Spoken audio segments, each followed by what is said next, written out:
अरे मारुतीराया, म्हातारे आता काय? मला एक कल्पना सुचली. एकमेव उपाय दिसतोय मला. शाबास शाबास. काय काय उपाय काय सांग तरी. हा? ही भूताची वाडी आहे ना, विकून टाकायची.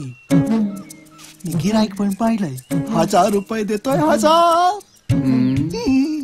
शाबास रे माझ्या सोन्या. इतके दिवसात मी ओळखलाच नाही तुला.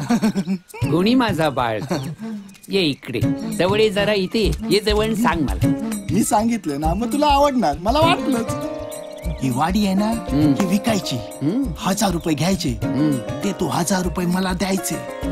मग मी फेणीची भट्टी काढेन आणि मग खोऱ्याने पैसा ओढायचा. का देऊ मी तुला पैसे? संबंध काय तुझा माझ्याशी? संबंध काय म्हणजे? नातू आहे मी तुझा. एकुलता एक या वाडीचा वारस, तुझ्या मुलीचा मुलगा. पण मला कोण मुलगीच नाही.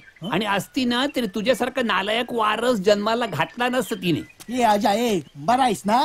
की रंगरावच्या भूताने झपाटला तुझ्या शिरलाय तो. अरे तुझ्या शिरलाय रंगराव. हो, त्याशिवाय वाडी विकायचा विचार आला नसता तुझ्या डोक्यात.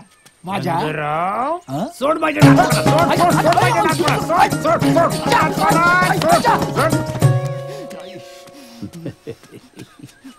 आजा, ही वाडी आहे ना, वाडी माझी आहे. एकुलता एक वारस आहे. सौदा केल्याशिवाय राहण्याला सांगून ठेवतो मी. तांबीस वाडी विकतोय. अरे मी आजा आहे ना तुझा. कानात अत्तराचा फाया घातल्यान मेले. जन्माचे भिकारी, नाद सावकारी.